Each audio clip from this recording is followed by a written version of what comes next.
अच्छा भाई, तो देखो लास्ट क्लास जो है उसके अंदर हम लोगों ने देख लिया था फॉर्म के थ्रू जो है वो डेटा को रिसीव करना। बॉडी पार्सिंग देख ली थी हम लोगों ने। एक्सप्रेस देखा था, एक्सप्रेस के अंदर मिडिलवेयर्स कैसे काम करते हैं, ये सारी चीज़ें देखी थी। ठीक है, उसके बाद फिर स्टैटिक फाइल्स और फोल्डर्स को कैसे सर्व कराते हैं, ये सारी चीज़ें देख ली थी। अब हम जो चीज़ देखने जा रहे हैं ये सिर्फ नोड जेएस से रिलेटेड नहीं है, बल्कि एक मतलब एक आर्किटेक्चर है पूरी प्रोग्रामिंग का। ठीक है, नोड जेएस भी जो समझ, नोड जेएस तो नहीं बल्कि एक्सप्रेस जो है हमारा वो यूज़ कर रहा होता है इस चीज़ को, इसलिए हम यहाँ पे इसको देखने के लिए जा रहे हैं। लेकिन ज़रूरी नहीं है कि सिर्फ यहीं इसी की हद तक रहे, ये आगे भी और जगह पे भी यूज़ होता है। अच्छा, अब ये आर्किटेक्चर क्या है? ये आर्किटेक्चर जो अभी एक्सप्रेस फॉलो करता है ना, इसे हम कहते हैं MVC। क्या कहते हैं? MVC। अब MVC का मतलब क्या है? Model view controller. ठीक है, बहुत आसान सा और सिंपल सा आंसर है। लेकिन अगर कोई आपको कहे कि उसको एक्सप्लेन कर दो कि MVC में काम कैसे होता है, कैसे चीज़ें चल रही होती हैं, कैसे हमें पता चलेगा कि वाकई MVC स्ट्रक्चर पे ही है या नहीं है, तो उसका आंसर कैसे दोगे? उसका आंसर ये दोगे कि MVC के अंदर जो M है यानी मॉडल है, उसके अंदर हमेशा आपका जितना भी डेटा होता है वो सारा स्टोर हो रहा होता है। ठीक है, वहीं से रिट्रीव होगा डेटा, वहीं से ही अपडेट होगा, ये सारी चीज़ें होंगी। ठीक है, वी का मतलब होता है व्यू। ठीक है, व्यू का मतलब ये है कि जितना जो भी चीज़ें यूज़र को दिखानी है, जो यूज़र के सामने आ रहा होगा, वो सारा क्या है, हो गया आपका व्यू। उसके बाद आ गया कंट्रोलर C। ठीक है, तो कंट्रोलर में क्या होता है? मॉडल से डेटा को निकाल के व्यू के अंदर लगाना और उसको दिखाना, ये सारा काम किसका होता है? कंट्रोलर का। ठीक है, तो अगर इस तरह से कहीं पे भी काम हो रहा हो कि एक जगह पे मॉडल बना हुआ है, यानी एक जगह पे इस तरह की फाइल्स बनी हुई है जिन फाइल्स का लेना देना सिर्फ और सिर्फ डेटा के साथ है, डेटा को सेव करवाना, डेटा को स्टोर करवाना, ठीक है, या डेटा को रिट्रीव करना, फैच करना, सिर्फ उससे रिलेटेड है, तो वो उसका नाम होगा मॉडल। ठीक है, इसी तरीके से एक फ़ोल्डर आपका होगा जिसके अंदर सिर्फ व्यूज़ होंगे, जिसमें आपकी जो भी आप टेम्पलेट इंजन यूज़ कर रहे हो उसकी फाइल्स होंगी। ठीक है, और आप उसके अंदर जो है वो डेटा को इंसर्ट करवा के डेटा को यूज़र को दिखाओगे, वो हो गया आपके व्यूज़। और इसी तरीके से आपकी कंट्रोलर्स की फ़ाइल होंगी जिनका काम होगा इन दोनों को मैनेज करना, यानी मॉडल के अंदर से डेटा निकालना और व्यू को देना, ताकि व्यू जो है वो उस डेटा को दिखा सके, शो करवा सके। ठीक है, तो ये हो गया आपका MVC। ठीक है, अब ये पैटर्न इसके अंदर कैसे चलता है वो भी देख लेते हैं। सबसे पहले तो अभी तक जो हम काम यूज़ कर रहे थे, यहाँ पे देखो हमने लास्ट क्लास में व्यूज़ का फोल्डर बनाया तो था, लेकिन अभी हमने इसमें क्या रखी हुई है? HTML file. ठीक है, HTML फाइल, ठीक है, काम चल रहा है हमारा, सेंड फाइल के थ्रू हम सारे काम कर लेते हैं। ये वाला काम जो है वो बिल्कुल इसी तरीके से होता है अगर आप मर्न स्टैक के ऊपर या मीन स्टैक के ऊपर काम कर रहे हो।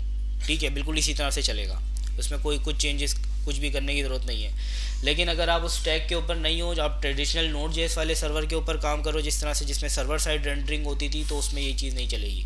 ठीक है, उसमें फिर कुछ चीज़ें हमें चेंज करनी पड़ती हैं। क्यों? देखो, जब आप रिएक्ट के ऊपर काम करते हो, रिएक्ट में जब आप बिल्ड बनाते हो, ठीक है, तो बिल्ड बनाने के बाद एक्चुअल आउटपुट उसका देखा आपने क्या होता है? एक डिस्ट का फोल्डर बन जाता है, डिस्ट के फोल्डर के अंदर index.html होती है, कुछ जावास्क्रिप्ट की फाइल्स होती हैं, ऐसे ही होता है ना। तो एक्चुअल पूरा का पूरा फोल्डर जो है वो आपके पास HTML की फॉर्म में आ जाता है, यानी सब कुछ रेडी है, यानी रेंडर हुआ हुआ है सब कुछ। तो ये सारी चीज़ जो होती है इसको हम क्या कहते हैं? इसको हम कहते हैं क्लाइंट साइड रेंडरिंग। ठीक है, यानी सब कुछ क्लाइंट के ऊपर जो है वो पहले से सारा सब कुछ रेडी पड़ा हुआ है। ठीक है, जो भी डेटा आएगा वो फैच होके वो जेसन की फॉर्म में हम उसको वहाँ पे शो करवा देंगे, उसमें कोई मसले वाली बात नहीं है। लेकिन HTML हमारी सारी रेडी है। एक्चुअल सर्वर जो होता है जिसमें सर्वर साइड रेंडरिंग होती है, उसमें आपकी HTML रेडी नहीं होती। HTML आपकी रन टाइम पे बनती है जब कोई रिक्वेस्ट आपके पास आती है। ठीक है, फॉर एग्जांपल अगर यूज़र ने कहा है कि उसको /login पे आना है, तो स्लैश या login.html का पेज हमारे पास नहीं बना होगा पहले से। ठीक है, उससे सिमिलर एक पेज होगा, लेकिन उसके अंदर कुछ चीज़ें जो है वो क्या कहते हैं, रन टाइम पे ऐड होंगी, कुछ डेटा होगा, देखेंगे भी कैसे। तो ये सारी जो चीज़ें होती हैं, इस तरीके से हम अपने व्यू को तैयार करते हैं। ठीक है। तो अभी जो है वो अगर देखा जाए तो अगर क्लाइंट साइड एप्लीकेशन जो है जिसमें क्लाइंट साइड रेंडरिंग हो रही होती है, अगर आप उस हिसाब से देखो तो अभी तक को हमारा काम ठीक है, क्योंकि उसमें भी एक्चुअल में रिस्पॉन्स डॉट सेंड फाइल करके हम जो हमारी जो HTML फाइल होती है index.html उसी को ही भेज रहे होते हैं, बाकी सारा काम जो है वो क्लाइंट साइड पे खुद ही हो रहा होता है। क्योंकि हम राउटिंग भी हमने देखा था, हमने राउटिंग वगैरह जितनी भी चीज़ें थी वो सारी की सारी हमने रिएक्ट पे खुद ही बना ली थी ना। तो पूरी राउटिंग जितने भी यूज़र एक पेज से दूसरे पेज पे जा रहा है, ये सारी चीज़ें हमने रिएक्ट पे ऑलरेडी हैंडल कर ली थी। तो ये सारी जो चीज़ थी वो हमारी क्लाइंट साइड रेंडरिंग में हो गई थी। अब हम सर्वर साइड रेंडरिंग को अगर देख रहे हैं तो इसमें जो लॉगिन के ऊपर यूज़र जाएगा या साइनअप के ऊपर यूज़र जाएगा, तो अब वो क्लाइंट साइड रेंडरिंग वाला नहीं होगा। अब हर पेज चेंज करने के ऊपर यूज़र के हमारे सर्वर के ऊपर एक रिक्वेस्ट आएगी कि यूज़र जो है वो /login का पेज मांग रहा है या /signup का पेज मांग रहा है, ठीक है, या /home पेज मांग रहा है, ठीक है, या /cart का पेज मांग रहा है, इस तरह की चीज़ें, ठीक है। तो अब उस पे क्या होगा, जैसे ही हमारे पास वो रिक्वेस्ट आएगी हम उस पे रन टाइम पे ही हम अपने उस टेम्पलेट को या अपनी उस HTML को तैयार करेंगे और वो तैयार करके हम उस ब्राउज़र को वो पास करेंगे। समझ में आई बात, ठीक है। अब ये चलेगा कैसे ये देखते हैं। देखो अब ये टेम्पलेट्स जो होते हैं ना, इसके लिए हम यूज़ करते हैं कोई ना कोई टेम्पलेट इंजन अपने सर्वर साइड के ऊपर। टेम्पलेट इंजन का काम क्या होता है, टेम्पलेट इंजन का काम ये होता है कि वो हमें कुछ ख़ास चीज़ें बता देता है कि भाई ये आपका डेटा होगा, इस तरीके का आप चीज़ बनाओगे, जब भी कोई रिक्वेस्ट आएगी तो मैं इन दोनों को करके मर्ज करके आपका एक्चुअल व्यू बना दूंगा, या आपकी जो एक्चुअल HTML जो कि ब्राउज़र को जानी है वो मैं बना दूंगा, ठीक है। अब इस तरह से व्यू इंजन जो होते हैं हमारे पास वो बहुत सारे होते हैं, ठीक है। अब जिसके अंदर एक है EJS है, एक है पग है, एक HBS है, ठीक है, बहुत सारे, लेकिन जिस पे सबसे ज़्यादा काम होता है वो है EJS, ठीक है। तो हम EJS को ही इसमें आगे लेके चलेंगे। EJS जो है वो सबसे ज़्यादा आसान भी है और सबसे ज़्यादा क्या कहते हैं पावरफुल भी है। HBS आ रही है अब धीरे धीरे ऊपर आ रही है, लेकिन उसके अंदर मतलब अभी क्योंकि सिर्फ बिल्ड फेजेस के अंदर उसके अंदर एक्सप्रेस की बिल्ट इन सपोर्ट भी नहीं है। एक्सप्रेस पे अगर आपको HBS चलानी है तो आप उसको उसमें कुछ काम एक्स्ट्रा करने पड़ते हैं, आपको एक्सप्रेस को बताना पड़ता है कि ये फला थर्ड पार्टी मॉड्यूल है। EJS की बिल्ट इन सपोर्ट होती है एक्सप्रेस के अंदर, ठीक है। तो मतलब आप सिर्फ उसको बता दो कि मैं EJS का टेम्पलेट यूज़ कर रहा हूँ तो बाकी सारी चीज़ें एक्सप्रेस खुद समझ जाता है, ठीक है। तो देखते हैं EJS कैसे काम। EJS चलाने के लिए सबसे पहले हमें क्या करना पड़ेगा, सबसे पहले हमें EJS को इंस्टॉल करना पड़ेगा। वो कैसे करेंगे, npm i EJS, ठीक है। ये करने से हमारे पास EJS का जो टेम्पलेट है वो इंस्टॉल हो जाएगा। अब जब ये इंस्टॉल हो गया है तो अब हम क्या करेंगे, सबसे पहले तो हमें बताना होगा अपनी एक्सप्रेस की ऐप को, क्या बताना होगा कि हम यूज़ करना चाहते हैं EJS को, ठीक है। अब उसको एक्सप्रेस को बताने का तरीका, अब एक्सप्रेस को जो बताने का तरीका है ना, इसी के अंदर एक चीज़ और भी कवर हो जाती है। वो क्या, हमारे पास एक्सप्रेस के अंदर हम ग्लोबल सेटिंग्स को स्टोर कर सकते हैं और गेट कर सकते हैं, ठीक है, यानी सेव भी करवा सकते हैं और गेट भी करवा सकते हैं। कैसे, फॉर एग्जांपल यहाँ पे अगर मैं चाहूँ तो मैं यहाँ पे बता सकता हूँ app.set। अच्छा, अब ये काम किस तरह से करता है, हम सब ने लोकल स्टोरेज तो देखा था ना। लोकल स्टोरेज में क्या होता था, local storage dot set item, local storage dot gate item, ठीक है। आप किसी भी आइटम को सेट करा सकते हो और फिर उसी नाम से, जिस नाम से आपने उसको सेट करा है उसी नाम से गेट भी करा सकते हो। तो यहाँ पे फॉर एग्जांपल अगर मैं चाहूँ कि मैंने यहाँ पे कोई भी एक कॉन्फ़िगरेशन स्टोर करनी है तो मैं क्या करूँगा, मैं यहाँ पे करूँगा फॉर एग्जांपल स्टोर, मैंने एक नाम दे दिया इसको, और यहाँ पे अब मैं जो भी वैल्यू दूंगा वो क्या हो जाएगी, वो स्टोर हो जाएगी। फॉर एग्जांपल मैंने यहाँ पे इसको बताया ऐप स्टोर कर दो, ठीक है। अब इसी तरीके से जब भी मुझे इसकी वैल्यू गेट करनी होगी तो मैं वैल्यू कैसे गेट करूँगा, console.log app.set था, तो यहाँ पे गेट करने के लिए क्या हो जाएगा, app.get हो जाएगा, ठीक है। यहाँ पे मैं क्या बताऊँगा, सिर्फ इसको नाम बताऊँगा जिस नाम से मैंने उस चीज़ को स्टोर किया था। मैंने किस नाम से स्टोर किया था, स्टोर के नाम से, ठीक है। ये हो गया गेट, सही है। तो इस तरीके से मुझे वो वैल्यू मिल जाएगी, ठीक है। अच्छा, ये तो बहुत सिंपल सी चीज़ हो गई ना। अब आप बोलोगे कि यार मतलब हमारे पास वेरिएबल्स भी तो हैं, कांस्टेंट भी तो हैं, इस पर काम क्यों करें, कर सकते हैं ना उसके ऊपर भी काम, वेरिएबल्स के ऊपर भी तो काम कर सकते हैं। यही डेटा स्टोर करना है उस पर भी कर सकते हैं। आपकी बात बिल्कुल ठीक है, इसको कोई इतना कोई ख़ास यूज़ नहीं करता, लेकिन इसमें एक चीज़ ऐसी है आपके काम की जो होगी वो ये है कि एक्सप्रेस जो है उसको इसके थ्रू आप बता सकते हो कि आप व्यू इंजन कौन सा यूज़ कर रहे हो, ठीक है।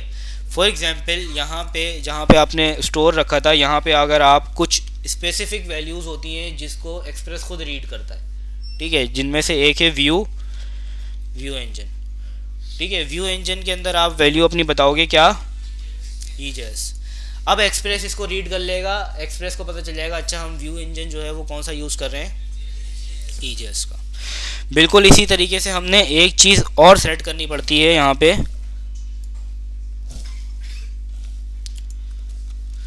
और वो क्या होती है, वो हम इसको बताते हैं अपना पाथ, ठीक है, कि हमने जो हमारे जितने भी व्यूज़ हैं वो कहाँ पे होंगे, ठीक है। तो वो मैं इसको बता रहा हूँ कि भाई मेरे पास व्यूज़ का फोल्डर है, उसके अंदर मेरे पास सारे जो मेरे जो व्यूज़ हैं वो सेट हैं, ठीक है।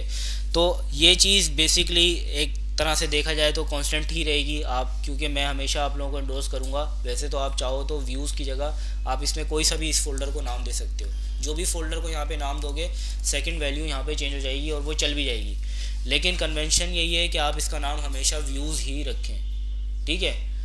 तो इससे क्या होगा, इससे जो है वो एक तरह से समझ लो कि आपके खुद के समझने में भी आसानी होगी, कोई और भी आपका कोड समझेगा तो उसको भी पता होगा कि हमारे जो जितने भी टेम्पलेट्स होते हैं वो टेम्पलेट्स कहाँ पड़े हुए होते हैं, सारे व्यूज़ में होते हैं, ठीक है। तो यहाँ पे व्यूज़ के फोल्डर के अंदर आप एक नई फाइल क्रिएट अप कर सकते हैं, ठीक है। और वो फाइल फॉर एग्जांपल मैं चाह रहा हूँ कि जो फाइल हो मेरी वो फाइल हो home.EJS। अब HTML फाइल नहीं बनेगी, अब कौन सी फाइल बनेगी, EJS। अब EJS काम किस तरीके से करता है, देखो अगर सिंपल से देखा जाए ना तो बिल्कुल जो पूरी आपकी पूरी HTML होती है ना वही की वही उठा के आप EJS के अंदर रख दो, ये चल जाएगी, इसमें कोई मसले वाली बात नहीं है, ठीक है। EJS जो है वो बेसिकली टेम्पलेट ही है जो कि इन दी एंड जनरेट आपकी HTML ही करेगा, ठीक है। बस इसमें एक फ़ायदा आपको ये होता है कि फॉर एग्जाम्पल यहाँ पे आप डायनामिक कंटेंट को रेंडर कर सकते हो, ठीक है। अच्छा वो उसके ऊपर बाद में आते हैं, पहले हम इस home.EJS को चला के देखते हैं। फॉर एग्जांपल यहाँ पे मैं इसको बताना चाह रहा हूँ कि हेलो फ्रॉम EJS, ठीक है, ताकि हमें पता चल जाए अगर ये पेज जब EJS से बन के हमारे पास आए तो वो चीज़ जो है वो सही चल रही हो, ठीक सही चल रही है कि नहीं, ठीक है। अब यहाँ पे हमारे पास स्लैश का पेज आ रहा है, स्लैश के जो राउट है उसमें हमारे पास क्या जा रहा है, वेलकम टू एक्सप्रेस ऐप। अब मैं चाह रहा हूँ कि ये जो response.send welcome to express app है ना ये ना जाए, बल्कि ये जो home.EJS का जो मैंने पेज बनाया ना ये पेज जाके रेंडर हो जाए, सही है। तो उसके लिए मैंने क्या करना होगा, response.send की जगह मैंने करना होगा response.render। रेंडर के ऊपर मैंने क्या बताना होगा, रेंडर के ऊपर हमेशा मैंने बतानी होगी अपनी पाथ फाइल, ठीक है। फाइल का जो पाथ होता है मेरा जो भी होगा वो मैं बताऊंगा उसको, ठीक है। फॉर एग्जांपल मेरे पास अभी जो डेटा पड़ा हुआ है वो home.EJS के अंदर पड़ा हुआ है, अगर मैं यहाँ पे सिंपली होम लिख दूँ तो चलना चाहिए,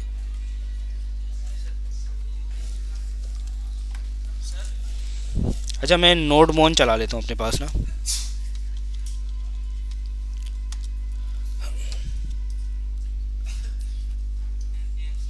सॉरी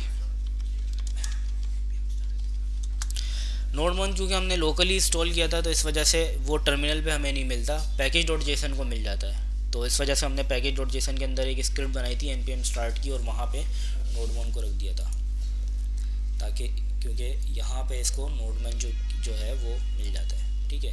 तो हमने अब जब npm स्टार्ट चलाते हैं तो ये वाली स्क्रिप्ट चलती है और वो नोडमोन app.js चला देता है, बात वही पड़ जाती है, लेकिन यहाँ पे इस तरह से नोडमोन जो है वो अवेलेबल हो जाता है, ठीक है। तो हमारे पास जो सर्वर है वो रन हो गया। स्लैश की रिक्वेस्ट के ऊपर मैं एक्सपेक्ट कर रहा हूँ कि ये मुझे क्या रेंडर कर देगा, होम का पेज, देखते हैं।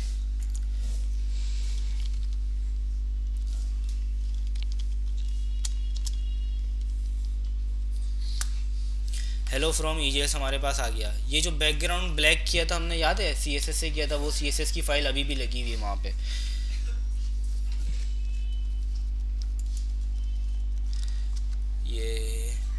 ये देखो, इस वजह से उसका जो बैकग्राउंड कलर जो है वो ब्लैक चल, इसका मतलब ये है कि हमारी CSS फाइल भी चल रही है इसके ऊपर, ठीक है।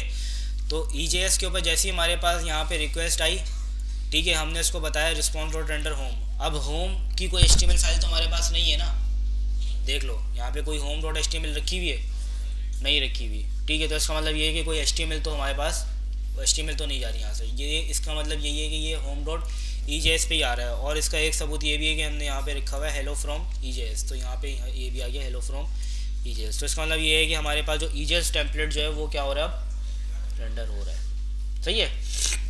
अच्छा, अब ये काम तो हम सिंपल HTML में भी कर सकते थे, इसमें तो कोई ख़ास इस तरह की बात नहीं है। जो ख़ास बात इसमें आती है वो कहाँ आ जाती है, वो यहाँ पे आ जाती है कि जहाँ पे हम इसको कोई भी डायनामिक डेटा दें और ये उस डायनामिक डेटा को HTML के अंदर राइट भी कर दे रन टाइम के ऊपर।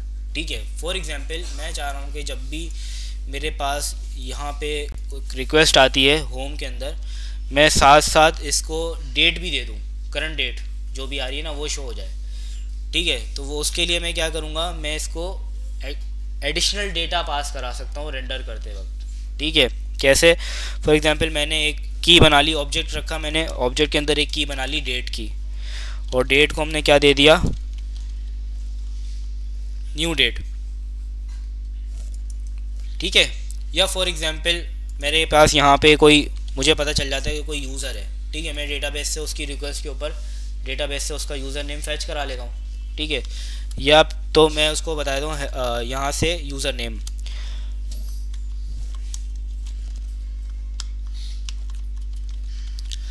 ठीक है। अब ये यूज़र नेम जो है ये मैंने लिखवाना है यहाँ पे हेलो फ्रॉम EJS2। इसके आगे मैं चाह रहा हूँ कि यूज़र का नाम आ जाए, जो यूज़र का नाम जो है मैं रेंडर करवाते वक्त इसको भेज रहा हूँ। अब उसके लिए क्या होता है, उसके लिए EJS के अंदर एक स्पेशल सिंटेक्स है। ठीक है, जैसे कि हम लोगों ने देखा था रिएक्ट के अंदर, जब भी हमें कोई वेरिएबल यूज़ करना होता था तो हम क्या यूज़ करते थे, कर्ली ब्रैकेट।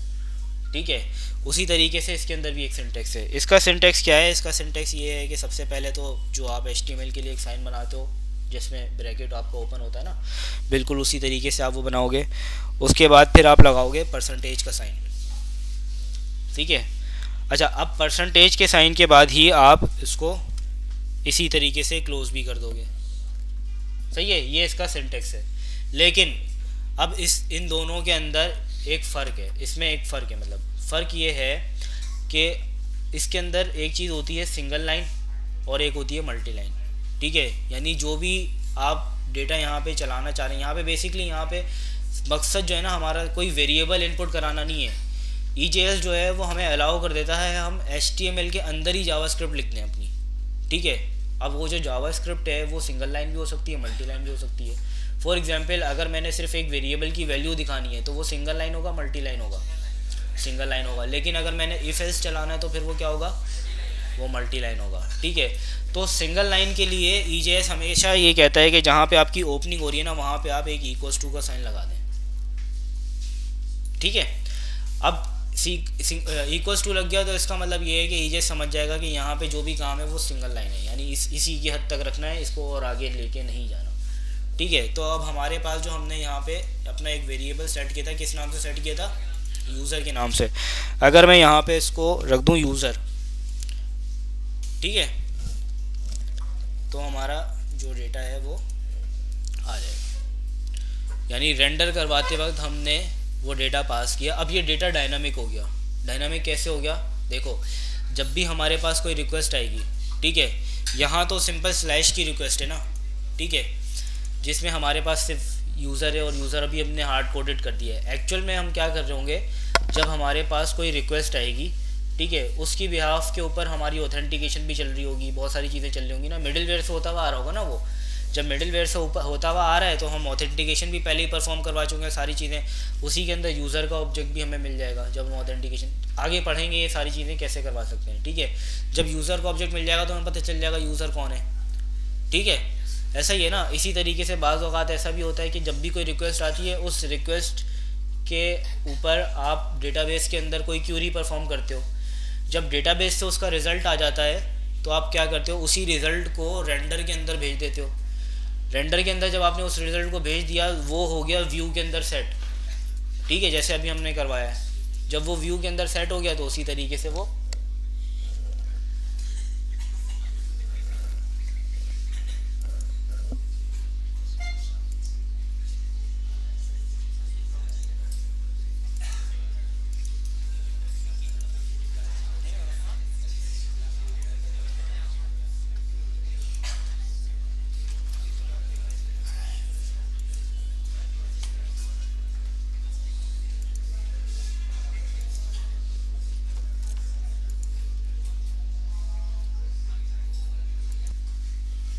अच्छा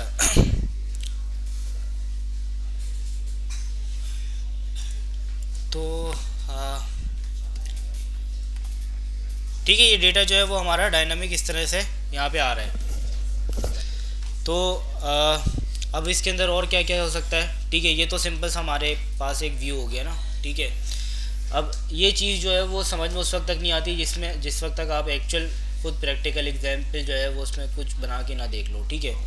तो अब अगर मैंने इस तरह से इसमें कुछ बनवाना है, फॉर एग्जांपल यहाँ पे ये जो मेरा home.ejs है, ठीक है, मैं चाह रहा हूँ कि मेरे पास एक प्रोडक्ट्स का पेज है, ठीक है, जिसमें बहुत सारी प्रोडक्ट्स आएंगी और यहाँ पे शो होंगी, ठीक है। यूज़र जो है वो किसी प्रोडक्ट को ऐड भी कर सकता है, ऐसा ही है ना, ठीक है।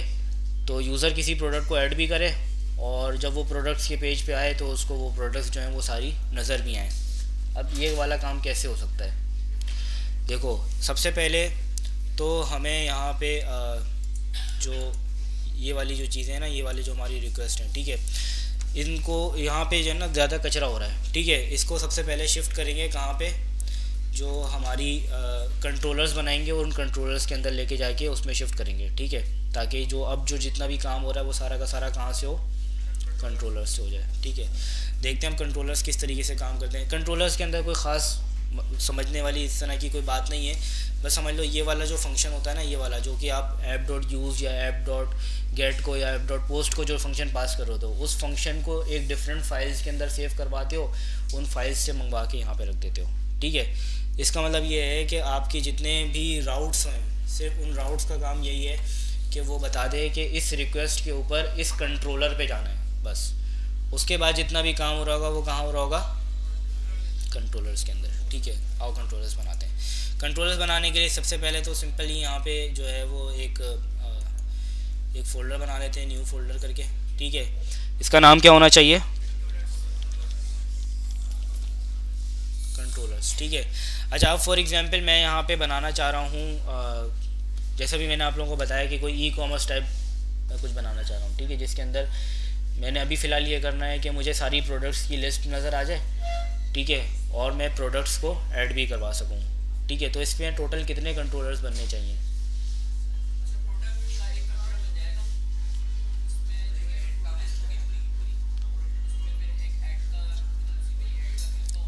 अब हाँ ठीक है, इसकी मल्टीपल अप्रोचेज़ हो सकती है ना, ठीक है।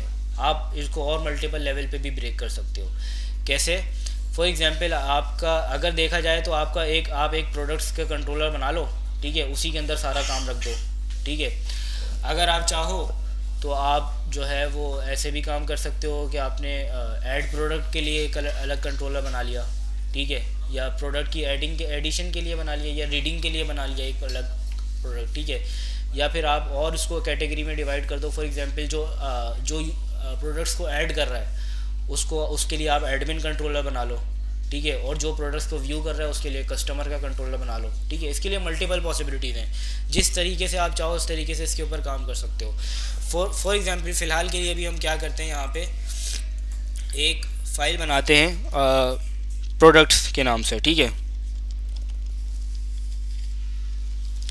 कंट्रोलर के अंदर हमारे पास आ गई products.js, ठीक है। अब मैं यहाँ पे मेरे पास जो प्रोडक्ट्स हैं इनके लिए टोटल रिक्वेस्ट कितनी बननी चाहिए,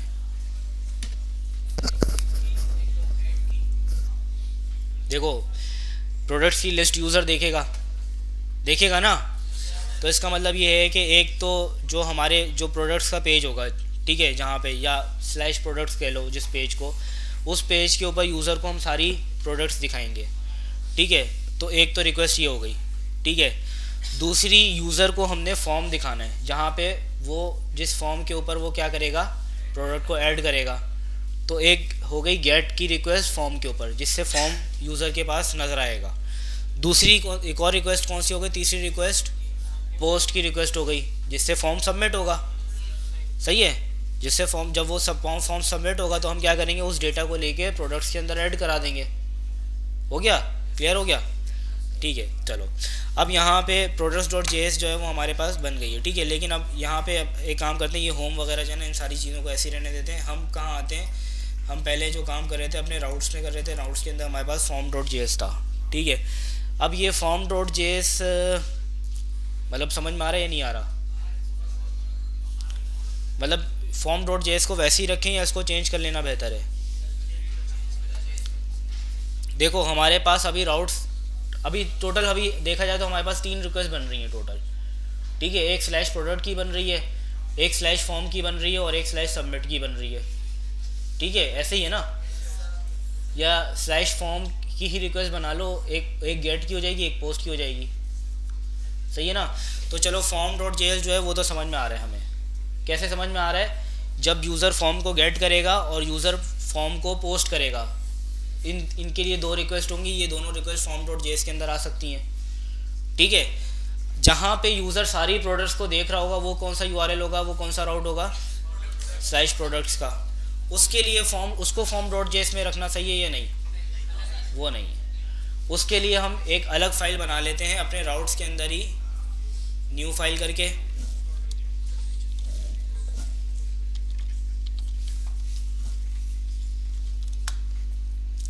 ठीक है। अब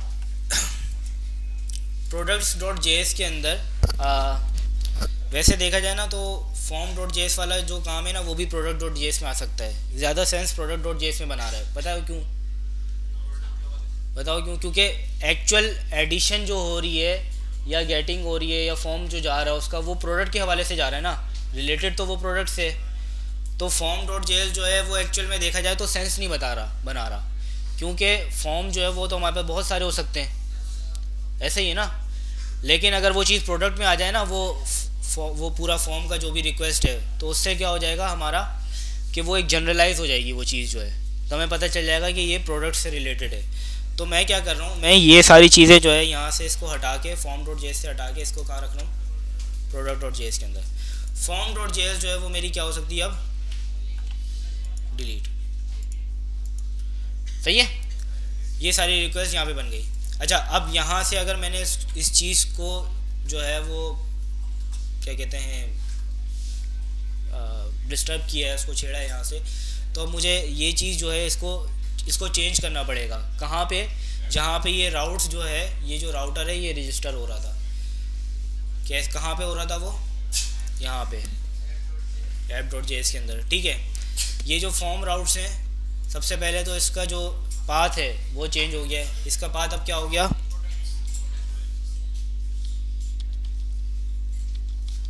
प्रोडक्ट्स, ठीक है। इसको मैं अब क्या कर देता हूँ,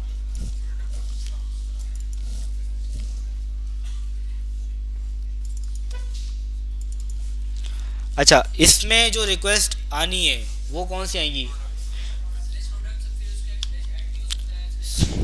बिल्कुल स्लैश प्रोडक्ट, ठीक है।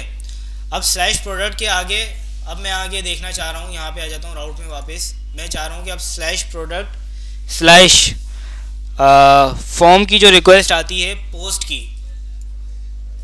ठीक है, उसमें अब मैंने क्या करना है, मैंने यहाँ पे अब अपनी प्रोडक्ट को सेव करवाना है। इसको बाद में देखेंगे, ठीक है। एक तो हो गया हमारा, ठीक है। अब जब पोस्ट का स्लैश फॉर्म बनाया तो गेट के लिए भी स्लैश फॉर्म बना लेते हैं, सही है। स्लैश प्रोडक्ट स्लैश फॉर्म हो गया, सही है, समझ में आ रही है बात?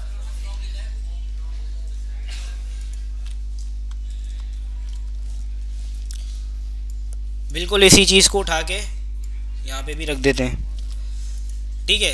अच्छा ये तो हो गया काम। अब यहाँ पे याद है हम लोगों ने अभी कंट्रोलर्स बनाए, तो ये सारा डेटा कहाँ चला जाएगा? कंट्रोलर्स में। इसको मैं हटा दूंगा यहाँ से और इसको रखूँगा यहाँ पे, ठीक है। अब इसको मैं क्या कर सकता हूँ, इस फंक्शन को कोई भी नाम दूंगा और उसको एक्सपोर्ट कराऊंगा यहाँ से, ताकि वहाँ पे उस चीज़ को गेट कर सकूँ, ठीक है। कैसे कर सकते हैं? सिंपल एक्सपोर्ट्स डॉट क्या नाम दूँ इसको? ये किस चीज़ के लिए अभी हमारे पास? ऐड प्रोडक्ट के लिए ना, तो मैं इसको कर देता हूँ ऐड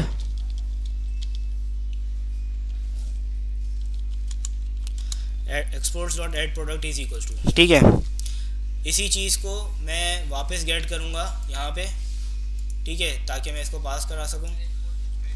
सबसे पहले तो इंपोर्ट करूँगा, बिल्कुल। फॉर एग्जांपल मेरा जो है वो कांस्टेंट क्या नाम होगा? प्रोडक्ट्स कंट्रोलर,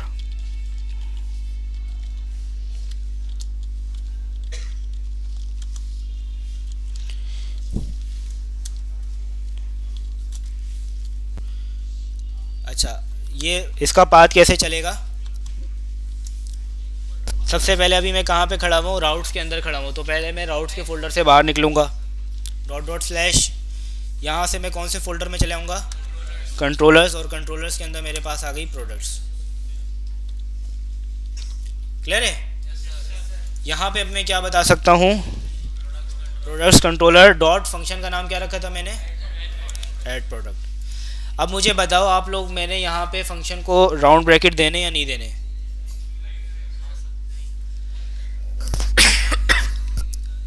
क्यों नहीं देने? इससे तो वो फौरन कॉल हो जाएगा ना अगर मैंने राउंड ब्रैकेट इसको दे दिए तो। देखो यहाँ पे मैं क्या पास कर रहा हूँ? फंक्शन पास कर रहा हूँ ना, फंक्शन का रिटर्न तो पास नहीं कर रहा हूँ ना इसको। अब अगर फंक्शन पास कर रहा हूँ तो सिंपल जो नाम है, जो वेरिएबल का नाम है, उसमें क्या रखा हुआ है? फंक्शन रखा हुआ है। तो जब मैं सिर्फ नाम इसको बता रहा हूँ तो ये उस फंक्शन तक पहुँच जाएगा बस। ठीक है, कॉल तो नहीं करवाना ना। कॉल करवा दूंगा तो इसका मतलब मैं फंक्शन की रिटर्न वैल्यू दे रहा हूँ इसको। अच्छा, बिल्कुल इसी तरीके से अब मैं इस फंक्शन को भी ले जाता हूँ अपने पास कंट्रोलर्स में। ये क्या हो जाएगा? एक्सपोर्ट्स डॉट,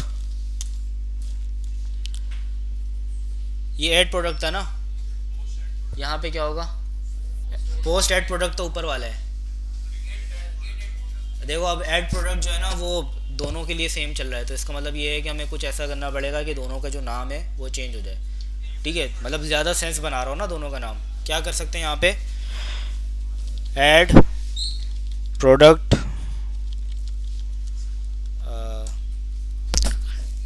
या गेट ऐड प्रोडक्ट कर लेते हैं, और इसको कर देते हैं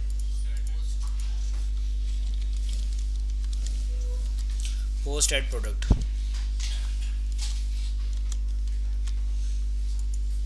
अच्छा, नेक्स्ट का जहाँ पे हमें यूजेज नहीं आ रहा यहाँ पे, क्योंकि हम नेक्स्ट को यूज़ नहीं कर रहे तो हम नेक्स्ट को हटा सकते हैं। ठीक है, रखेंगे तो भी कोई एरर नहीं आएगा, लेकिन अननेसेसरी है ना। ठीक है, यूज़ ही नहीं कर रहे तो क्यों लें उसको। तो एक गेट ऐड प्रोडक्ट हो गया हमारे पास। ये आ जाएगा कहाँ पे? इसमें गेट वाले में।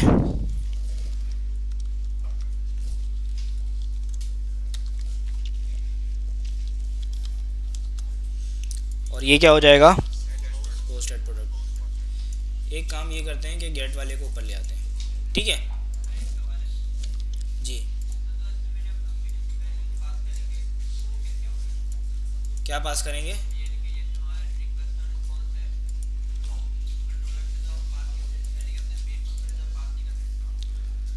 कंट्रोलर से हम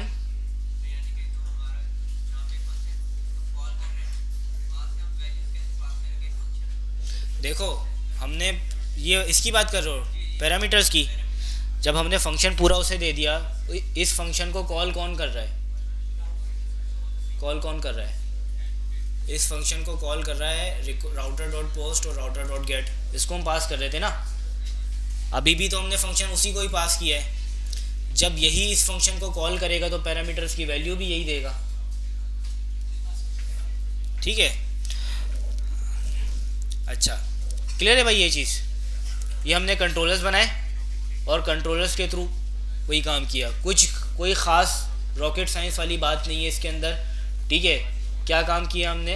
पहले जो काम एक ही फाइल में हो रहा था उसको दो फाइल के अंदर डिवाइड किया। फंक्शन को उठा के किसी और फाइल में रख दिया, वहाँ पे उसको नाम दे दिया, यहाँ पे इंपोर्ट करवा के उसको यूज़ कर लिया। बिल्कुल हम लोग रिएक्ट में भी इसी तरह से करते थे। एक ही कंपोनेंट के अंदर पहले कचरा बनाया हुआ था। ठीक है, बाद में हमने देखा कि ये तो और मल्टीपल कंपोनेंट्स के अंदर डिवाइड हो सकता है, तो एक और कंपोनेंट बना लिया, उसमें बटन रख दिए। एक कंपोनेंट और बना लिया, उसके अंदर जो है वो कुछ और रख दिया, दूसरे बटन में कुछ और रख दिया। बाद में एक फॉर्म का कंपोनेंट बनाया, सारे कंपोनेंट उसके अंदर मंगवा लिए, वहाँ से रेंडर करा दिया। ऐसे ही कर रहे थे ना हम। बिल्कुल यहाँ पे भी वही काम है। ठीक है, सही है भाई, आगे बढ़ें।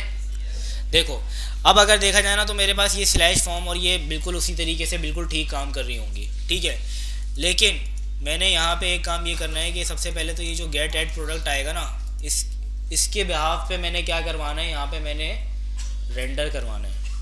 अब ईजेएस पे काम करेंगे ना हम, व्यूज़ पे काम करेंगे ना हम, तो अब ईजेएस के अंदर बनाएंगे। तो ये जो फॉर्म डॉट HTML है, इसको हम क्या कर सकते हैं?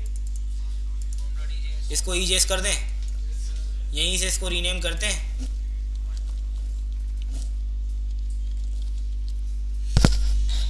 सही है भाई, ये बन गया। अच्छा अब ये जो इसका फॉर्म है, इसका एक्शन ये जब सबमिट होगा तो ये कहाँ पे आएगा, ये अभी आ रहा है स्लैश फॉर्म पे। हमारी जो रिक्वेस्ट है वो किस नाम से है, देखो राउट्स में आओ, राउट्स में स्लैश फॉर्म है, ठीक है। अब ये राउट्स रजिस्टर किस मिडिलवेयर पे हो रहा है, स्लैश प्रोडक्ट। तो हमारा एक्चुअल जो यूआरएल बनेगा वो किस नाम से बनेगा, स्लैश प्रोडक्ट स्लैश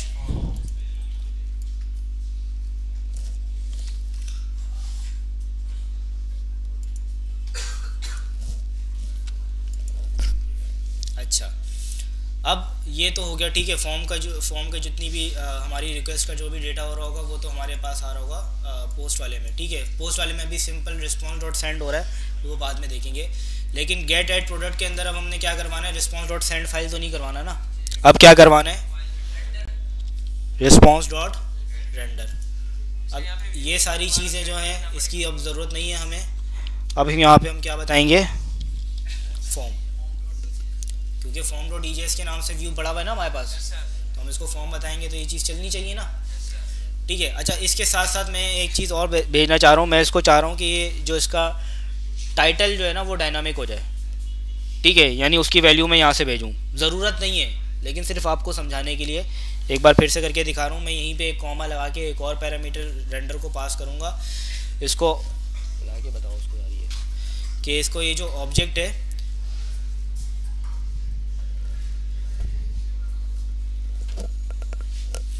ये जो ऑब्जेक्ट है, इस ऑब्जेक्ट के अंदर मैंने इसको पास करना है title.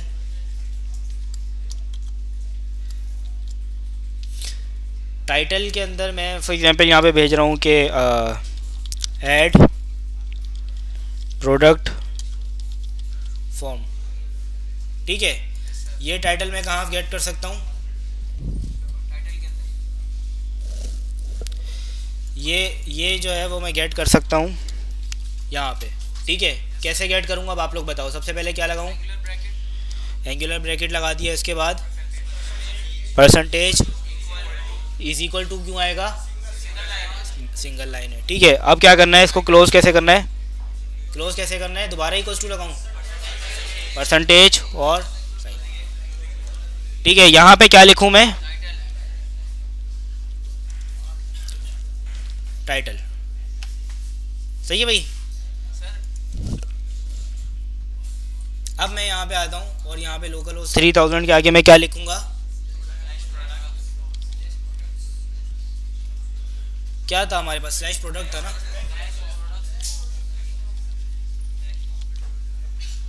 Slash product slash products था, प्रोडक्ट था, चलो देखते हैं, नहीं ये तो नहीं है,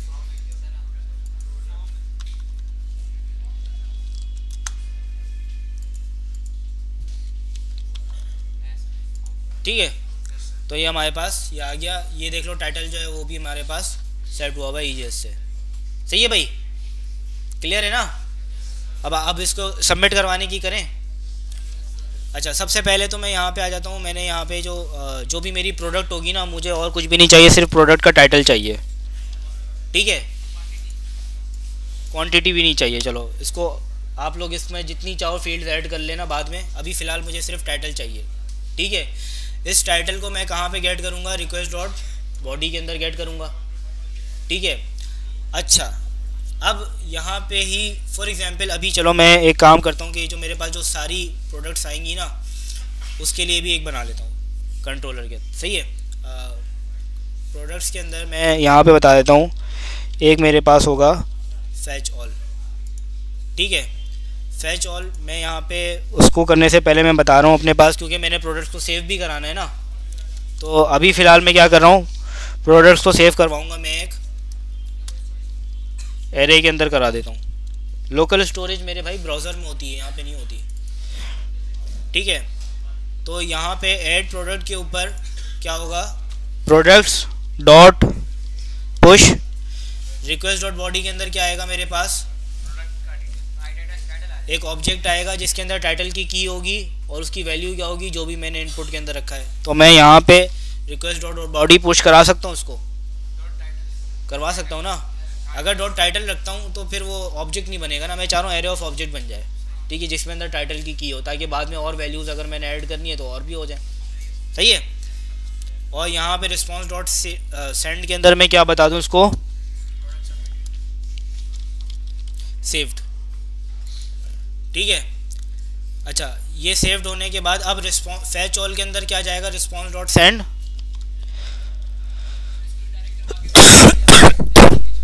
ये जो प्रोडक्ट्स का एरे था वो सारा मैंने यहाँ से सेंड करवा दिया रिस्पॉन्स डॉट सेंड में। सही है भाई। अब ये जो फैच ऑल है इसके लिए एक राउट भी बनाना पड़ेगा, ऐसे ही है ना, मैं इसमें बताता हूँ। अब अच्छा, ये वाली जो रिक्वेस्ट है वो मुझे कहाँ पे चाहिए, अच्छा ये तो इसको रख देते हैं सबसे ऊपर, क्योंकि स्लैश की रिक्वेस्ट होगी, ठीक है। तो इसको रिक्वेस्ट यहाँ पे रख देते हैं, और ये स्लैश की रिक्वेस्ट कौन सी होगी, गेट की। तो जब भी ये रिक्वेस्ट आए मैं क्या करूँगा, फैच ऑल, ठीक है, यानी स्लैश प्रोडक्ट की रिक्वेस्ट आए बस, आगे स्लैश फॉर्म ना लगा हुआ, ठीक है। तो मैं यहाँ पे क्या कर सकता हूँ, स्लैश प्रोडक्ट की अगर रिक्वेस्ट करूँगा, अभी मेरे पास एम्प्टी एरे आ रहा है, ठीक है। इसका मतलब ये है कि वो जो मैंने रिस्पॉन्स डॉट सेंड जो मैंने करवाया हुआ था एम्प्टी एरे वो चल रहा है, ठीक है। अब मैं जाता हूँ वापस फॉर्म के ऊपर, मैं यहाँ पे रखता हूँ अपना डेटा, फर्स्ट प्रोडक्ट, सबमिट करता हूँ, तो ये हो गया सेव्ड, ठीक है। सेव्ड करने के बाद अब मैं आता हूँ स्लैश प्रोडक्ट के ऊपर, तो मेरे पास उस ऑब्जेक्ट के अंदर डेटा आया हुआ है, ठीक है। इसी तरीके से मैं सेकंड प्रोडक्ट, थर्ड प्रोडक्ट, जितनी प्रोडक्ट्स मैं चाहूँ ऐड करवा सकता हूँ, ठीक है। यानी अब वो सारा का सारा डेटा कहाँ जा रहा है, मेरे एरे में जाके स्टोर हो रहा है। जब पेज रिफ्रेश हो जाता है तो एरे एम्प्टी नहीं हो जाता? देखो मेरे पास भाई अभी हमने जो डेटा रखा है ना, वो रखा है हमने सर्वर के ऊपर। जब तक हमारा सर्वर रीस्टार्ट नहीं होगा ना, तब तक हमारा डेटा रीस्टार्ट नहीं होगा।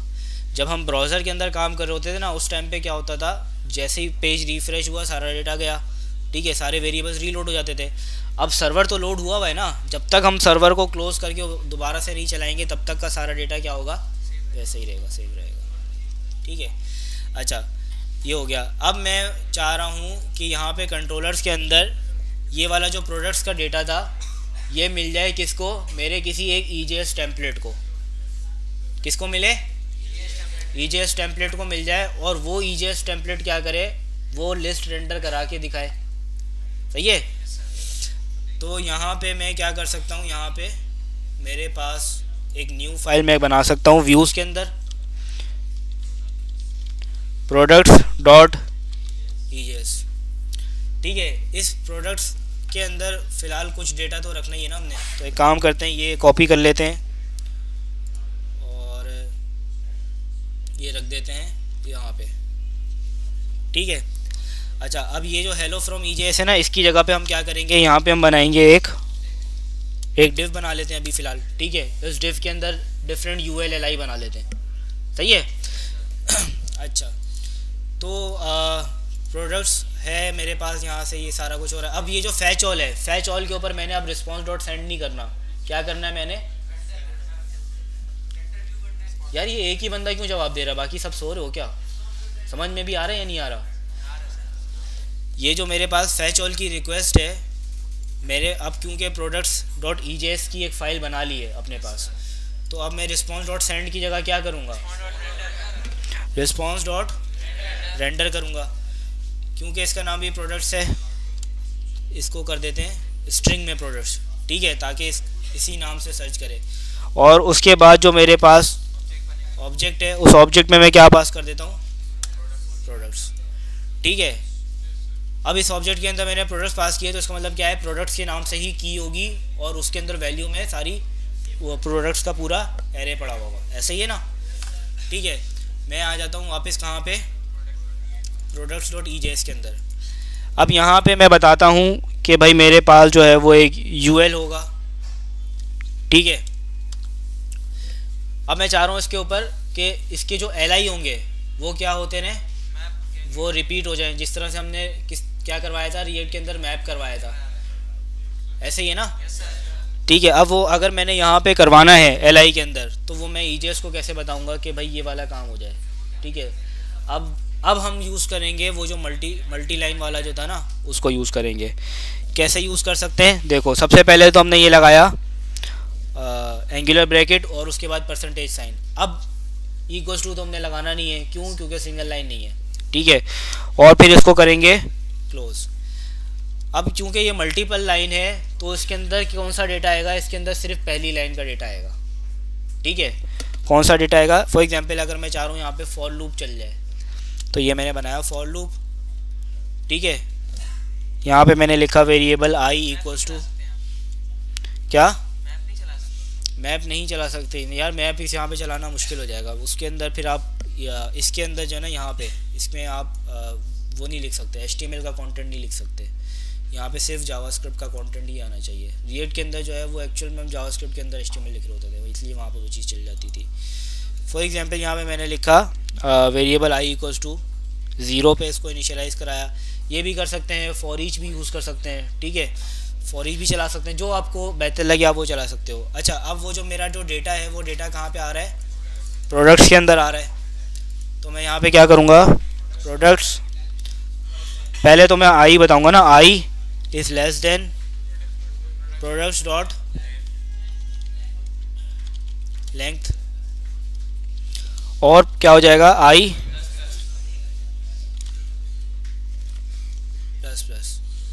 अच्छा, अब इसके अलावा हमारे पास इसी लाइन के अंदर एक चीज़ और भी आती है। क्या आती है, एक इसका जो ओपनिंग करली ब्रैकेट होता है वो, यहाँ तक इसको रखना है, ठीक है। अब इसके अंदर जो कंटेंट आएगा वो सारा क्या हो रहा होगा, रिपीट हो रहा होगा वो, क्योंकि वो फॉर लूप के अंदर चल रहा होगा। फॉर लूप, अच्छा हमने चला तो दिया, फॉर लूप को हमने क्लोज भी करवाना है, तो फॉर लूप कैसे क्लोज करवाएंगे, बिल्कुल उसी तरीके से जैसे ऊपर मल्टी लाइन का सिंटेक्स लिखा था।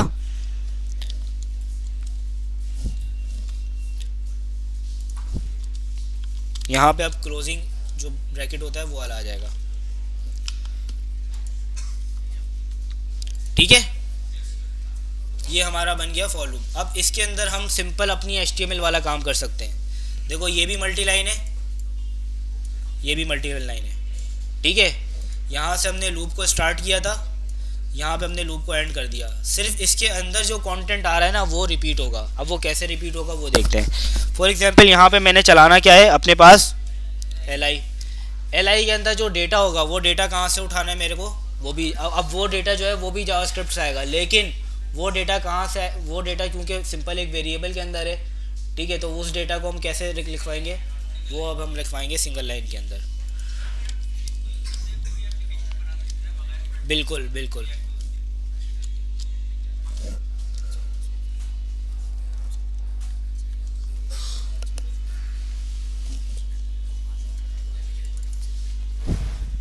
यहाँ पे मैंने क्या रखना है, प्रोडक्ट्स,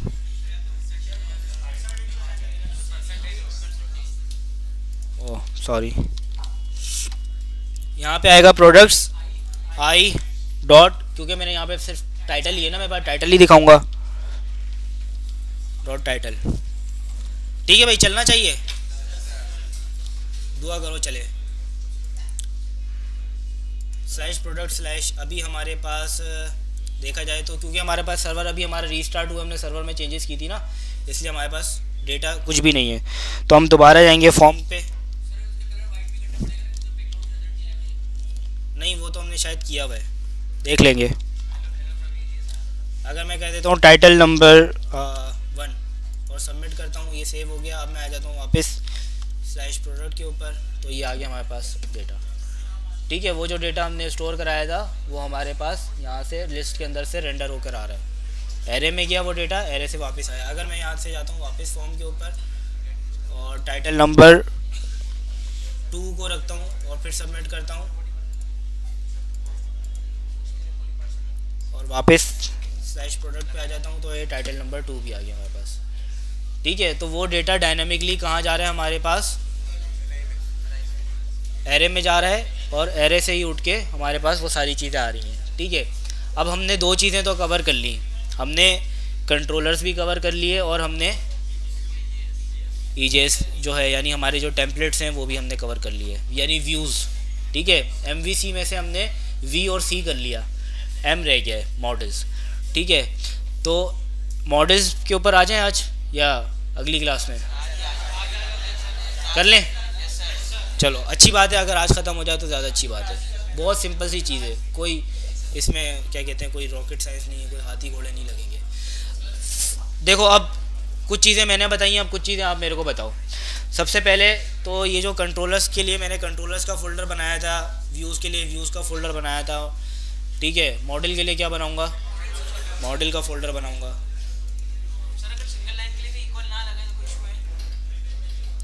क्या? नहीं, सिंगल लाइन के लिए इक्वल्स टू लगाना ज़रूरी है। अच्छा, तो मैंने यहाँ पे बनाना है मॉडल। ठीक है, अच्छा अभी मेरे पास मॉडल जो है यानी डेटा जो है वो सिर्फ एक ही तरह का है। ठीक है, कौन सा डेटा है अभी मेरे पास? सिर्फ प्रोडक्ट्स का डेटा है ना। अभी हमने जो प्रोडक्ट्स रखा हुआ है कैसे रखा हुआ है? एरे के अंदर सारा डेटा प्रोडक्ट्स से रिलेटेड ही है।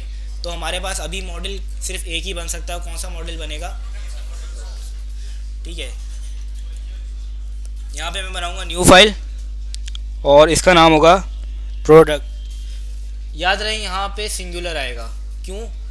क्योंकि कोई भी डेटा होता है आपके पास, जिस तरह का भी डेटा होता है, आप जो भी उसकी ब्लूप्रिंट एक जिस तरह से भी डिफाइन करते हो वो सिंगल प्रोडक्ट के हिसाब से, सिंगुलरिटी के हिसाब से देखते हो, उस हिसाब से बयान करते हो। ठीक है, फिर वो जितनी भी आप डेटा आप उसके अंदर ऐड करवाते जाओ वो आपकी मर्ज़ी है, लेकिन ये है कि आप एक्चुअल में जो आप एक ब्लूप्रिंट जो अपनी डिफ़ाइन कर रहे होते हो वो आप किसी एक उस एलिमेंट के लिहाज से बताते हो। ठीक है, डिफ़ाइन करते हो। तो यहाँ पे मेरे पास क्या हो जाएगा? Product dot JS.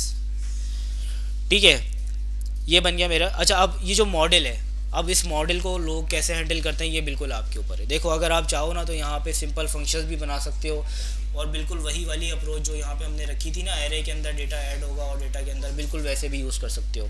चाहो तो आप यहाँ पे कंस्ट्रक्टर फंक्शंस बना लो, चाहो तो आप यहाँ पे क्लासेस बना लो। ठीक है, यहाँ पे एक्चुअल इसका मकसद जो होता है ना वो होता है कि हमारी डेटाबेस से जितनी भी बातचीत होगी वो कौन कर रहा होगा? मॉडल कर रहा होगा। हम मॉडल के अंदर डिफ़ाइन करेंगे अपनी डेटाबेस की टेक्निक्स के, डेटाबेस के अंदर से ये चीज़ डेटाबेस में रखनी है, ये चीज़ डेटाबेस में से निकालनी है। ठीक है, तो अभी फ़िलहाल क्योंकि हम डेटाबेस नहीं देख रहे हैं, अभी फ़िलहाल हम क्या करेंगे, हम अप्रोच तो वही यूज़ करेंगे जैसे होती है, लेकिन अभी हम डेटा जो है वो लोकली स्टोर कराएंगे, किसी एरे के अंदर स्टोर करवा देंगे। ठीक है, तो वो जो एरे था मेरे पास ये वाला, इस एरे को उठा के मैं ले आता हूँ अब यहाँ पे। ये चीज़ यहाँ से अब हट जाएगी। ठीक है, अब ये जो प्रोडक्ट है यहाँ पे मैं अपनी एक नई क्लास बना सकता हूँ, एक्सपोर्ट्स डॉट करके भी बना सकता हूँ, मॉड्यूल डॉट एक्सपोर्ट्स भी करके बना सकता हूँ। फॉर एग्जाम्पल मैं यहाँ पे बना रहा हूँ एक्सपोर्ट्स डॉट, या पहले मैं क्लास बनाता हूँ बाद में इसको एक्सपोर्ट करूँगा। चलो बताओ क्लास का तरीका बताओ, क्लास कैसे बनाते हैं? सबको पता है ना आप लोगों को? क्लास क्या आएगा? अब क्लास का नाम आएगा, सही है? ऐसे लिख दूँ? कैपिटल होना चाहिए। ठीक है, आगे क्या आएगा? Curly bracket. ये मेरी क्लास बन गई। ठीक है, अच्छा अब मैं चाह रहा हूँ कि जैसे ही ये मेरा प्रोडक्ट बने ना तो इसके पास कुछ एक आर्ग्यूमेंट आ जाए। वो कहाँ से मेरे को मिल सकता है? कंस्ट्रक्टर में। अच्छा, कंस्ट्रक्टर के अंदर से जो डेटा था, फॉर एग्जांपल यहाँ पे मैं चाह रहा हूँ कि वो जो डेटा है वो आ रहा है, मैं टाइटल के नाम से उसको गेट कर रहा हूँ। ठीक है, और उसको मैं सेव कैसे कराऊँगा? This dot title equals to title. ठीक है, अब इसी प्रोडक्ट के अंदर मैं चाह रहा हूँ कि एक सेव का फंक्शन हो जो कि क्या करे, ये जो टाइटल है इसी का एक ऑब्जेक्ट बना के इसको सेव करा दे, वो जो हमारे पास ये जो प्रोडक्ट्स वाला एरे है इसके अंदर। तो मैंने क्या करूँगा, प्रोडक्ट्स डॉट पुश क्या करूँगा, ऑब्जेक्ट के अंदर रखूँगा टाइटल दिस डॉट टाइटल। ठीक है। अच्छा, इसी के साथ मैंने एक फंक्शन और भी बनाना है जिससे क्या होगा, सारे के सारे प्रोडक्ट्स जो हैं वो सेंड हो जाएं, ठीक है। लेकिन अब उस जो एलिमेंट है, यानी जो फंक्शन मैं बनाना चाह रहा हूँ जिससे मैं सारे प्रोडक्ट्स दे दूँगा, उसमें एक चीज़ मैंने डिफरेंट करनी है। उसमें एक चीज़ ऐसे डिफरेंट करनी है कि मैं, क्योंकि वो चीज़ जो है वो समझ लो कि किसी प्रोडक्ट्स को सेव कराने के या उसके अंदर टाइटल सेट कराने के लिए नहीं होगा, ठीक है। तो उसके अंदर तो सिर्फ गेट करना है ना हमें डेटा को, ठीक है। तो उसके लिए मैं चाह रहा हूँ कि क्लास को जो है वो इनिशिएट ना करना पड़े, न्यू करके प्रोडक्ट को कॉल ना करना पड़े। तो ऐसा मेथड मैं कैसे बना सकता हूँ? स्टैटिक से बना सकता हूँ। स्टैटिक मेथड जितने भी होते हैं मेरे, उनको मैं न्यू का कीवर्ड लगाए बगैर यूज़ कर सकता हूँ। यानी सिंपल, अगर मैंने यहाँ पे इसका नाम रखा है फैच ऑल, बिल्कुल बिल्कुल, जैसे मैंने अभी स्टैटिक मेथड बनाया फैच ऑल का। अच्छा ठीक है, तो ये जो फैच ऑल का जो मेथड है, मैं चाह रहा हूँ फॉर एग्जांपल, देखो अभी अगर मैंने सेव के मेथड को चलाना है, तो सेव के मेथड को मैं कैसे चलाऊँगा? पहले मैंने बनाना होगा कांस्टेंट, इस तरीके से। हेलो, आवाज़ आ रही है?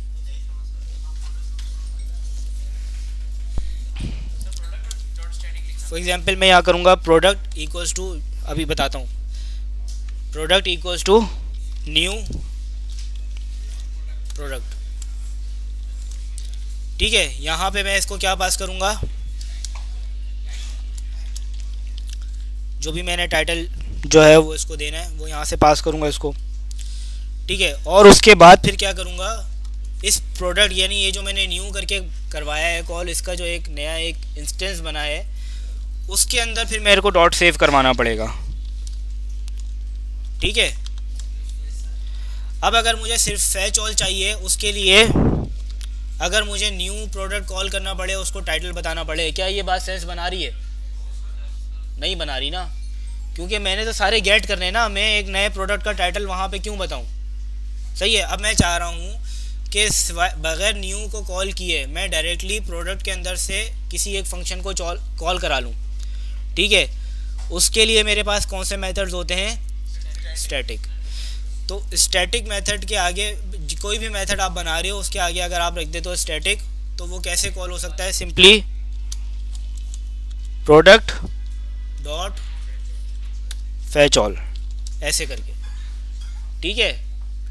ऐसे करके आप उसको कॉल करा सकते हो और ये जो प्रोडक्ट है ये कॉल हो जाएगा।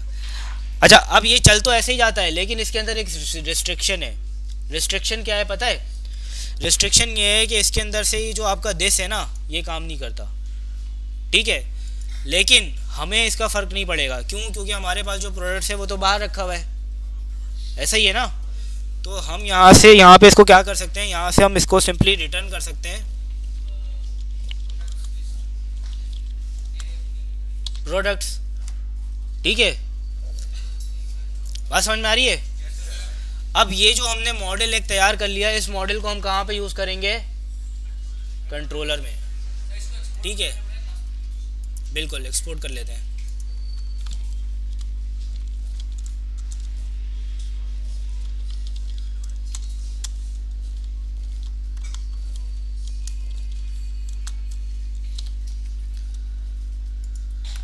अच्छा, यहाँ पे रिक्वायर कर लेते हैं उसको। याद रहे क्लास है तो आप इंपोर्ट करते वक्त भी आप उसको वैसे ही जो है वो बताओगे जैसे कि आप डिफ़ाइन करते हुए बताते हो, ताकि आपको ख़ुद को भी याद रहे अगर आप इस फाइल के अंदर खड़े हो कि ये जो है जिस पे मैं अभी काम कर रहा हूँ, ये वाला जो प्रोडक्ट है ये एक क्लास है, इसके अंदर क्लास रखी हुई है, ठीक है। तो इसी वजह से यहाँ पे भी जो मैंने इसका जो P है, ये P मैंने इसका कैपिटल रखा है, ठीक है। अच्छा, अब इस रिक्वायर के अंदर मैं क्या बताऊंगा? पाथ इसका मैं अभी कंट्रोलर्स के अंदर रखूँ, ठीक है। तो पहले तो मुझे कंट्रोलर्स के फोल्डर से बाहर निकलना है, इसके बाद में आऊँगा मॉडल के अंदर और मॉडल के बाद में बताऊँगा प्रोडक्ट, ठीक है। अब जहाँ पे मेरे पास गेट ऐड प्रोडक्ट हो रहा है, यहाँ पे मुझे कोई काम करने की ज़रूरत है मॉडल में? नहीं, क्यों? क्योंकि यहाँ तो सिर्फ रिस्पॉन्स डॉट रेंडर हो रहा है ना, एक यहाँ पे प्रोडक्ट्स के अंदर तो कोई काम नहीं हो रहा। हाँ, यहाँ पे होगा या नहीं होगा ये बताओ? यहाँ पर होगा, यहाँ पे करवाना पड़ेगा क्योंकि यहाँ से हम डेटा में सेव करवा रहे हैं। तो हम क्या करेंगे, constant product equals to new product, इसको हमने क्या पास करना है, टाइटल। लेकिन देखो यहाँ पे हमने क्या एक्सपेक्ट किया है, स्ट्रिंग एक्सपेक्ट की है, स्ट्रिंग, क्योंकि स्ट्रिंग को ही हम दिस डॉट टाइटल में रखवा रहे हैं और यहाँ पे ऑब्जेक्ट खुद बना के उसको पास कर रहे हैं, ऐसे ही है ना। तो अब यहाँ से हम उसको डायरेक्टली रिक्वेस्ट डॉट बॉडी नहीं देंगे बल्कि टाइटल फैच करवा के देंगे ताकि उसके पास सिर्फ वो टाइटल की स्ट्रिंग जाए, ठीक है। अब इस प्रोडक्ट के ऊपर के हम क्या करेंगे, प्रोडक्ट डॉट सेव, सही है भाई। अच्छा, अब यहाँ पे ये वाला काम तो हमारा हो गया।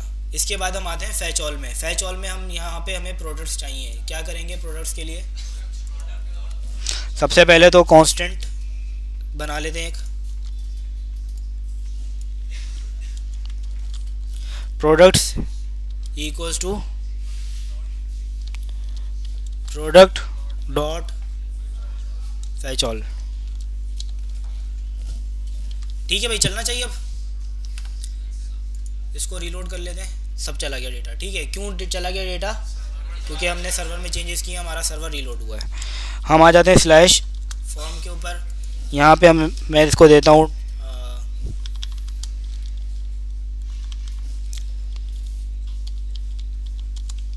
प्रोडक्ट नंबर 1, सबमिट किया, वापस प्रोडक्ट पे आए तो प्रोडक्ट 1 आ गया। तो अब हमने मॉडल के थ्रू भी काम कर लिया। तो ये हमारा पैटर्न पूरा कंप्लीट हो गया MVC का, जिसके अंदर हमारे जो मॉडल है ये वाला, ये मॉडल हमारा हैंडल कर रहा है सिर्फ डेटा को फैच करवाना है या डेटा को सेव करवाना है। आगे जाके हम क्या करेंगे, ये जो सेव का मेथड है, इस सेव के मेथड के अंदर हम डेटाबेस का जो सेव का मेथड होता है वो कॉल करवाएंगे, ठीक है।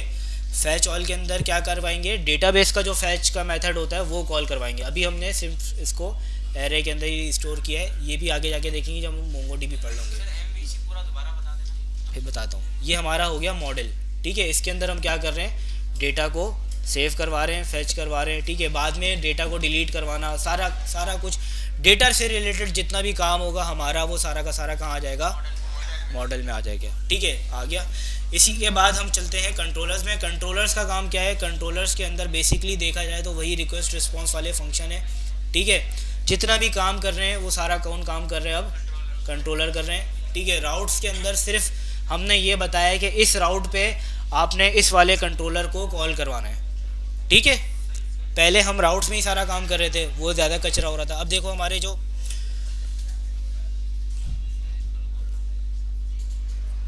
ये फिर चला गया,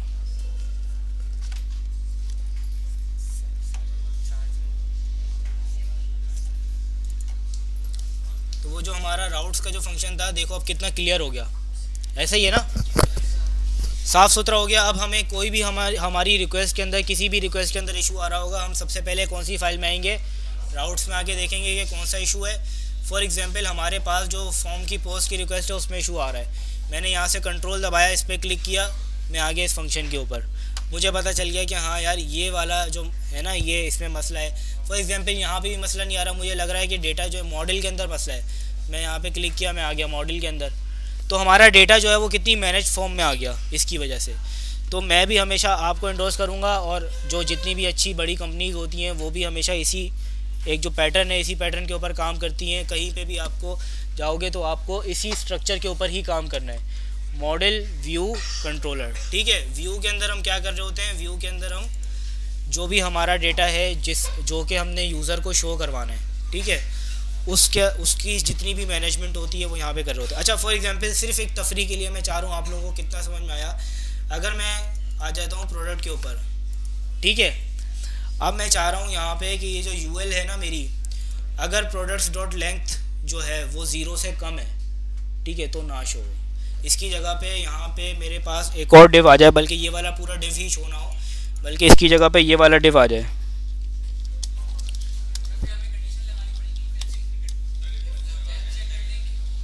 नो प्रोडक्ट्स। अब बताओ, आप लोग बताओ कि ये कैसे होगा, बताओ। इफ एल्स लगाना है, डिसाइडेड है, ठीक है। इफ कहाँ पे लगेगा? डिफ से ऊपर या नीचे?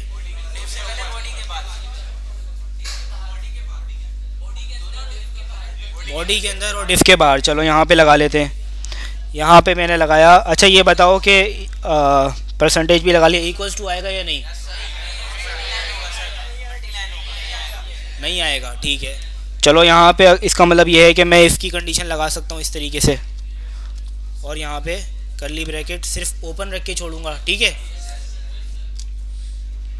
फिर परसेंटेज का साइन आ गया मेरे पास यहाँ पे। अब ये क्लोज कहाँ पे होगा? यहाँ पे।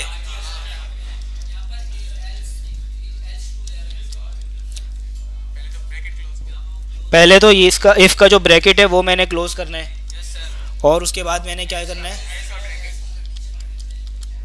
एल्स की कंडीशन, ठीक है। अच्छा इफ के अंदर क्या चेक करना है मैंने? प्रोडक्ट्स डॉट लेंथ, ठीक है। ज़ीरो जो है वो ऑलरेडी फॉल्स होता है, ठीक है। अगर ज़ीरो आया तो वो इसमें जाएगा ही नहीं, छोड़ दो छोड़ दो।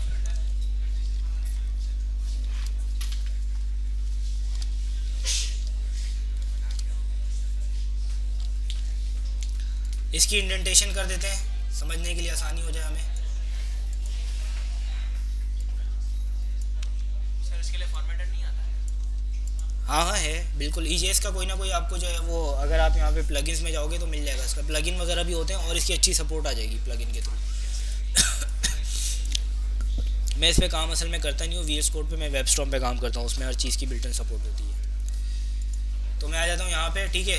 मैं इसको रीलोड करता हूँ। अभी प्रोडक्ट 1 मेरे पास आ रहा है, क्योंकि मेरे पास जब भी देखो, अभी बताओ मैंने अभी सर्वर पे काम किया है ना, मेरा सर्वर रीलोड क्यों नहीं हुआ? मैंने व्यू पे काम किया है। व्यू जो है मेरे पास हर बार नया आ रहा होता है, तो नोडमोन जो है वो व्यू में कुछ भी चेंज होता है तो वो क्या करता है, वो सर्वर रीलोड नहीं करता। अब इसके लिए मेरे को क्या करना पड़ेगा? प्रोडक्ट डॉट जेएस के अंदर मैं आ जाता हूँ यहाँ पे, मैं यहाँ पे एक इंटर दे देता हूँ, ठीक है। यहाँ पे मैं आता हूँ, इसको रीलोड करता हूँ, नो प्रोडक्ट्स आ रहा है, ठीक है। यहाँ तक तो ठीक है, नो प्रोडक्ट्स आ रहा है। अब एक प्रोडक्ट को ऐड करके देख लेते हैं।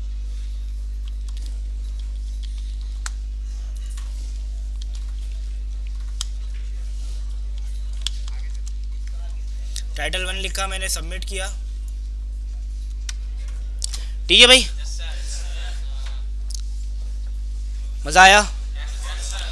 चलो फिर इसकी प्रैक्टिस करके आना, ठीक है। ये एमवीसी बहुत इंपॉर्टेंट चीज़ है, जितना आप लोग एक बार मेरे ख्याल से करने की ज़रूरत है, ठीक है। कोई इसमें समझने वाली इतनी कोई ख़ास चीज़ नहीं थी, सिर्फ ये थी कि हम डेटा को डिफरेंट फाइल्स के अंदर कैसे डिवाइड करते हैं और वहाँ से कैसे काम करवाते हैं, जिसमें बात जो है वो थोड़ी सी सेंस भी बना रही हो, ठीक है। तो हमने मॉडल, व्यूज़ और कंट्रोलर के अंदर हमने अपनी चीज़ों को जो है वो डिवाइड किया। मॉडल के अंदर हमने क्या रखा? डेटा मैनेजमेंट अपनी सारी। व्यूज़ के अंदर हमने क्या रखा?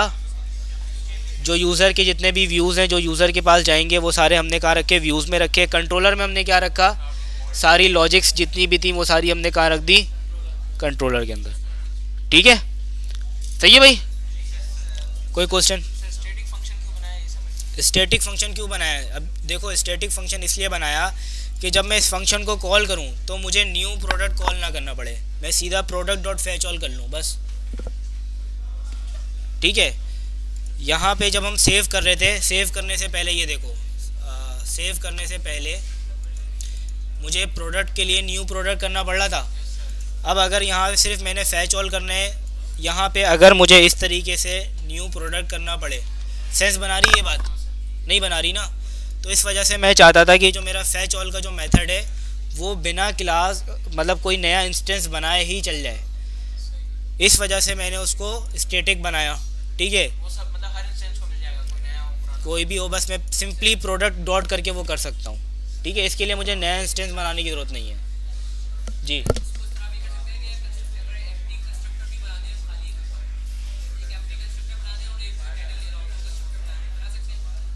एम्प्टी कंस्ट्रक्टर बना दें और हाँ हाँ बिल्कुल बना सकते हैं, बिल्कुल बिल्कुल।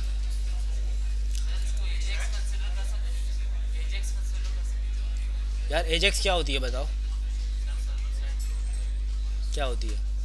एजेक्स जो है ना बेसिकली वो कहते हैं आपकी रिक्वेस्ट को, जितनी भी रिक्वेस्ट आपकी H T T P request जा रही होती है ना, वो तो यहाँ पे भी तो H T T P request ही तो जा रही हैं।